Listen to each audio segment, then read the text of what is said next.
పరిశుద్ధ గ్రంథములో యోవేలు ప్రవచన గ్రంథం 2వ అధ్యాయం.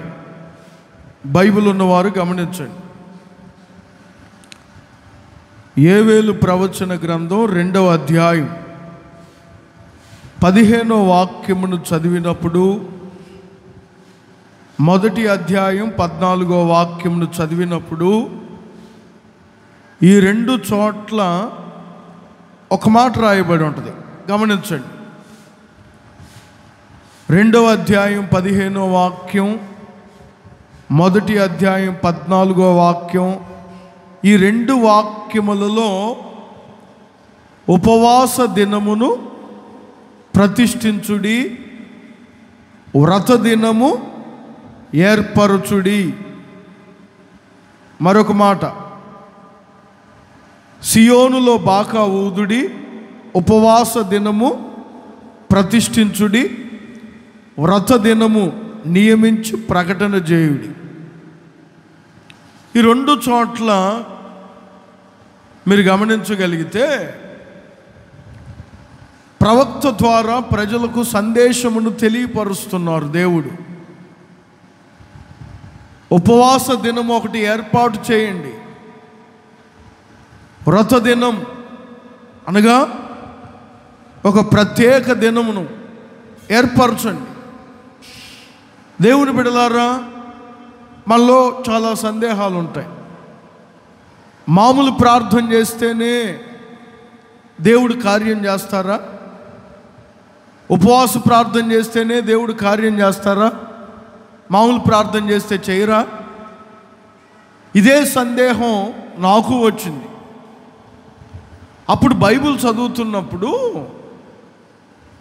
ఉపవాస ప్రార్థనలో ఉన్న ఒక ప్రత్యేకతను గురించి యేసయ్యే చెప్తారు.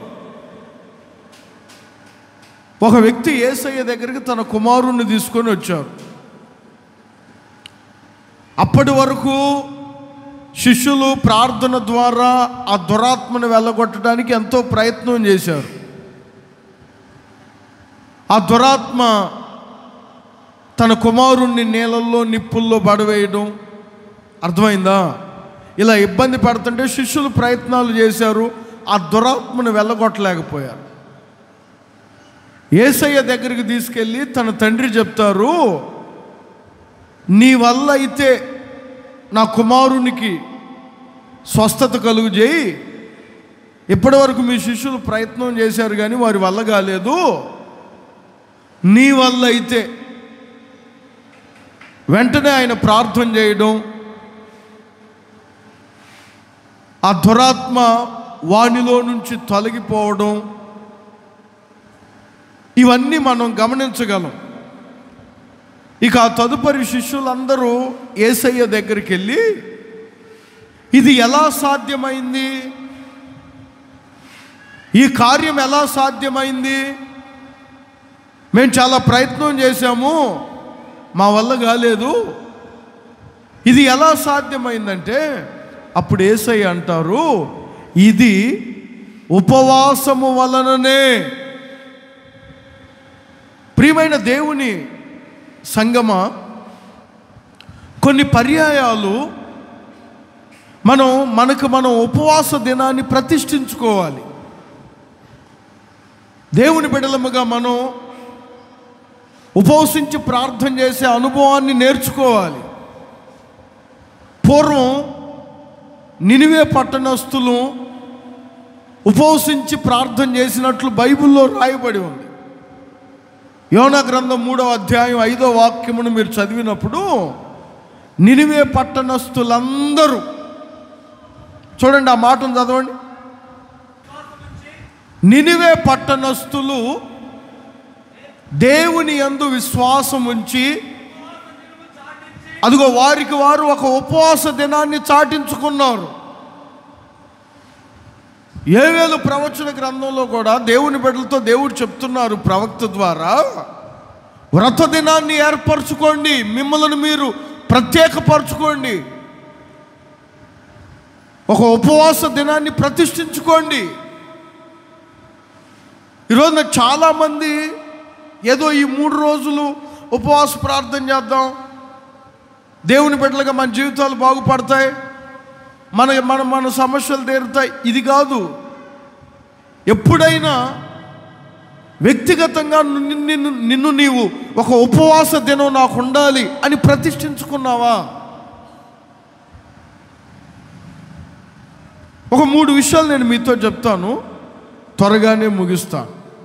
అసలు ఉపవాసం ఎందుకు చేయాలి? ఉపవాసం ఎలా చేయాలి? ఉపవాసం ద్వారా ఏం కలిగింది? ఈ 3 మాటలు చెప్తాను.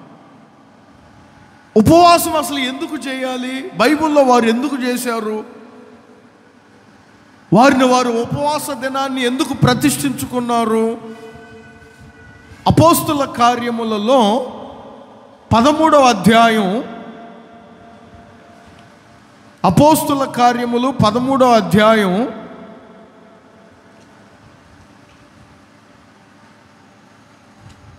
2వ వాక్యమును చదువుతున్నప్పుడు, వారు ప్రభువును సేవించుచు ఉపవాసము చేయుచుండగా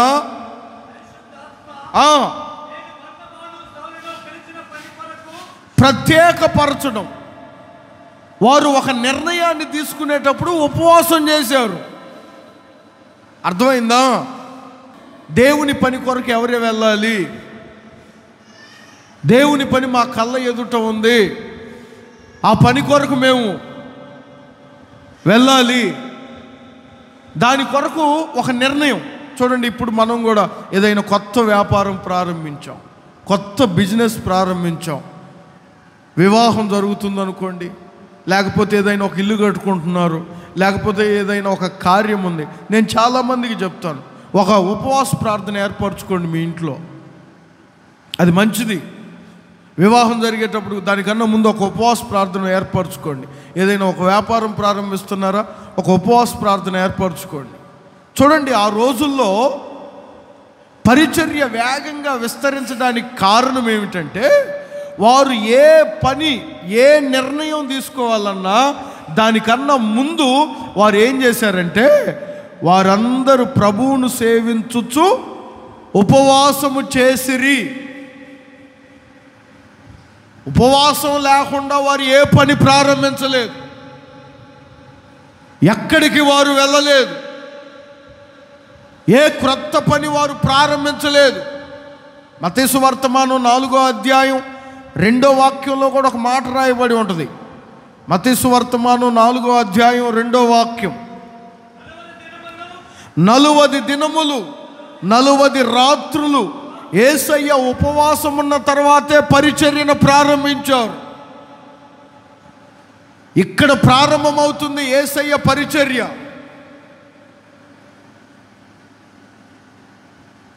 ఆయన పరిచర్య ప్రారంభించేటప్పుడు ఒక 40 రాత్రింబగలు ఏకాంతంగా ఉపవసించి ప్రార్థన చేశారు. అందుకనే ఆ పరిచర్య ఇప్పుడు ఎంత వేగంగా విస్తరించింది. అది ఉపవాసంకున్న ప్రత్యేకత.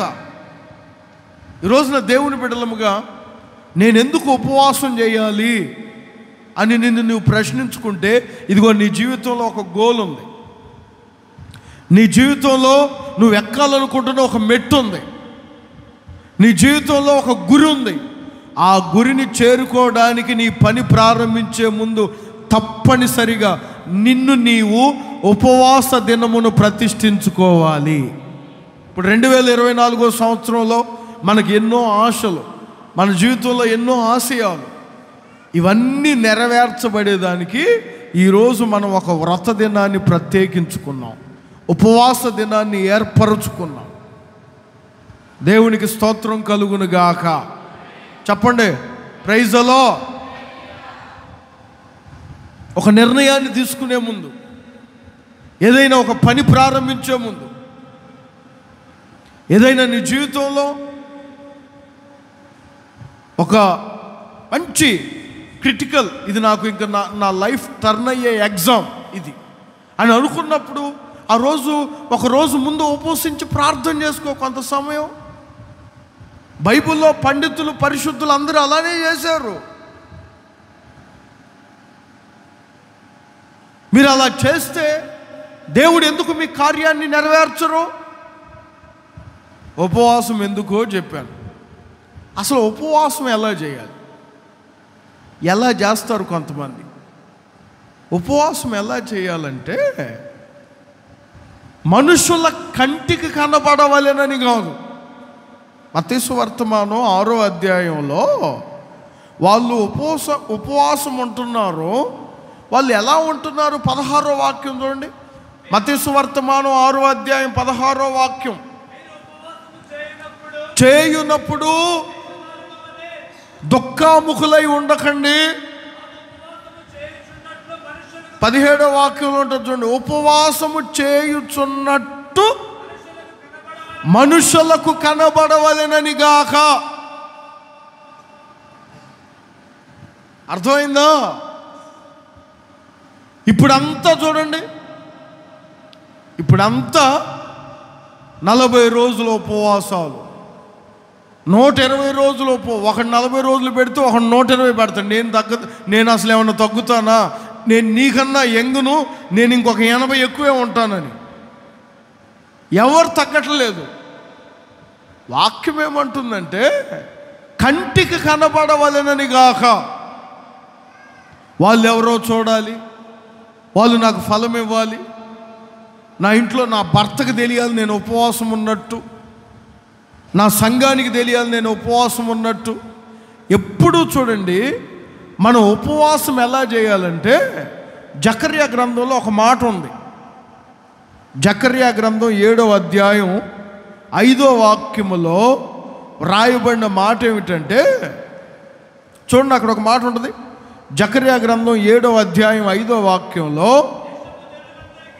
దేశపు జనులందరికీ, యాజకులకు కూడా ఈ మాట తెలియపరచును. ఈ జరిగిన 70 సంవత్సరములు ఏటేటా 5వ నెల 7వ నెల మీరు ఉపవాసం ఉండి సంవత్సరానికి ఇన్ని రోజులని ఉపవాసం ఉండి ఉంటున్నారు కదా, నీ ఉపవాసము నా యందు భక్తి కలిగినదేనా? ఆ మాట చదవరేంటి? నా యందు భక్తి కలిగే ఉన్నారా?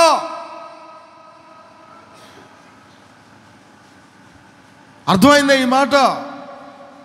మనుషులకు కనబడవల్లని కాదు నీ ఉపవాసం, దేవుని యందు భక్తి కలిగి చేస్తున్నావా? దేవుని యందు భయము కలిగి చేస్తున్నావా? ఎప్పుడు అమ్మా ఎందుకు ఉపవాసం? అదేనన్నయ్య, ఉపవాసం ప్రార్థన చేసుకుంటే దేవుడు కార్యం చేస్తానన్నాడు. అందుక దేవుని యందు భక్తి కలిగి కాదా? వాక్యం అదే అంటుంది, నా యందు భక్తి కలిగియే మీరు ఉపవాసం ఉంటిరా.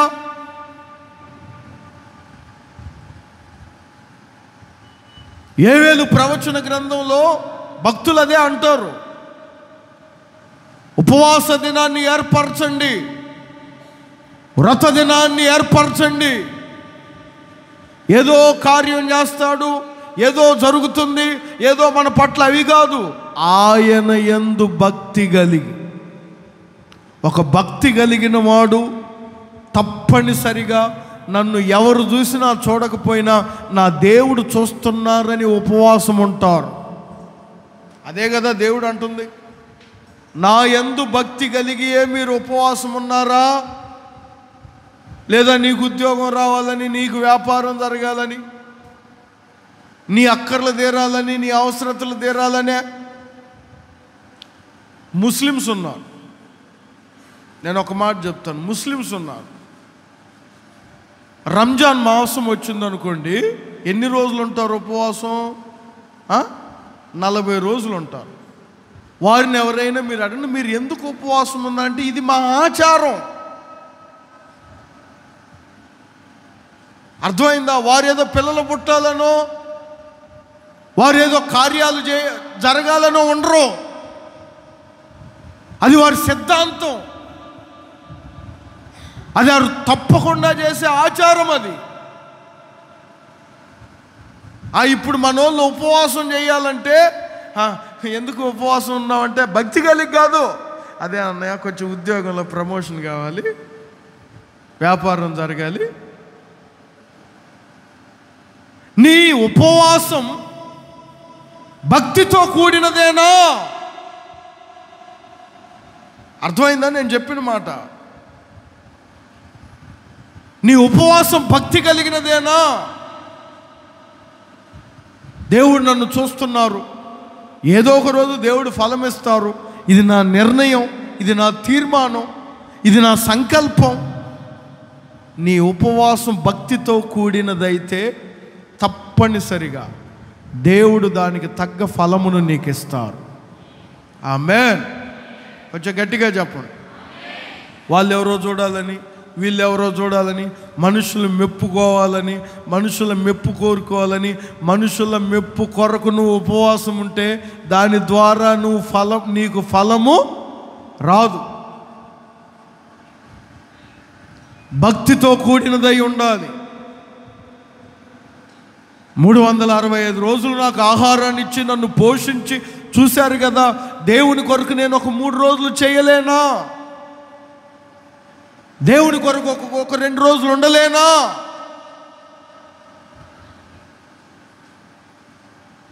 ఇదే భక్తితో కూడిన ఉపవాసం.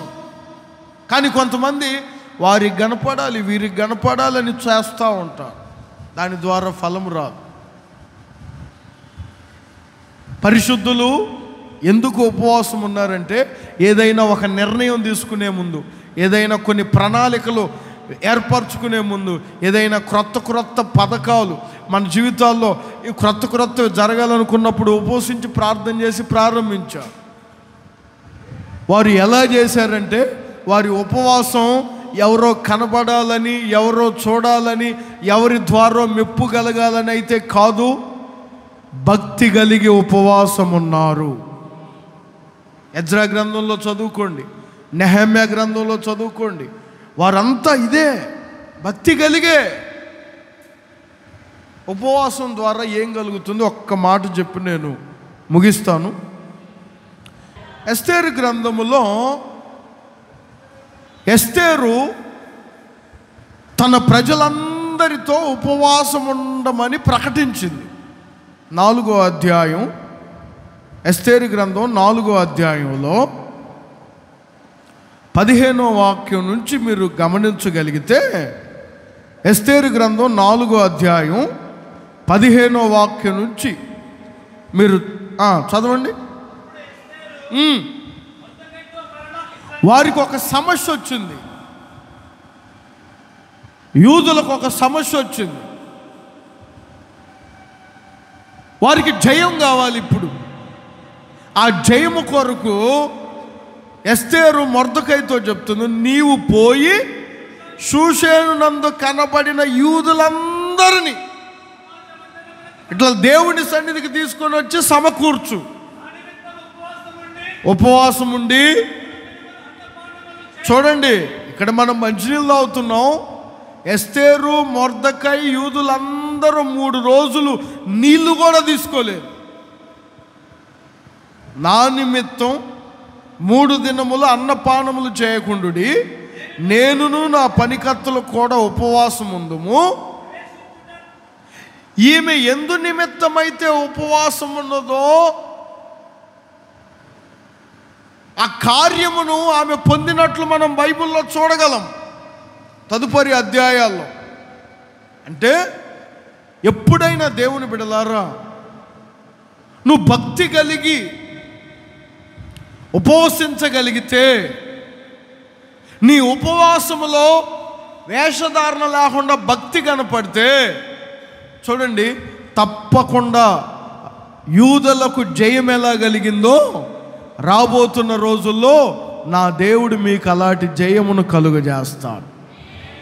ఎవరు వీరికి ఇబ్బందిగా ఉన్నారో, ఎవరు వీరికి అడ్డుగా ఉన్నారో, ఏమండి ఏ యూదులను చంపాలని ఉరికొయ్య ఏర్పరచి శత్రువు గర్వపడుతున్నాడో, అదే ఉరికొయ్య మీద శత్రువు ఉరితీయబడ్డాడు.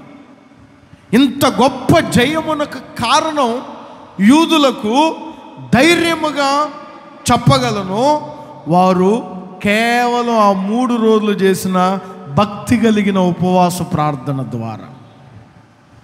మరి నీ జీవితంలో కూడా నువ్వు ఉపవసించి ప్రార్థన చేయి. రాబోతున్న రోజుల్లో గొప్ప జయమును నా దేవుడు మీకు ఇవ్వబోతున్నాడు. నీకు ఏది అడ్డుగా ఉందో, నీ జీవితంలో అడ్డైనది ఏదో, నిన్ను అడ్డగిస్తున్నది ఎవరో, నిన్ను అడ్డుకుంటుంది ఎవరో, వాటిని పడగొట్టి నా దేవుడు నీవు నిర్ణయించుకున్న మార్గములో ఆయన ఆలోచనల చేత నిన్ను నడిపించబోతున్నాడు. ఆమేన్. ప్రభు ఈ మాటలు మీ హృదయములో భద్రపరచును గాక.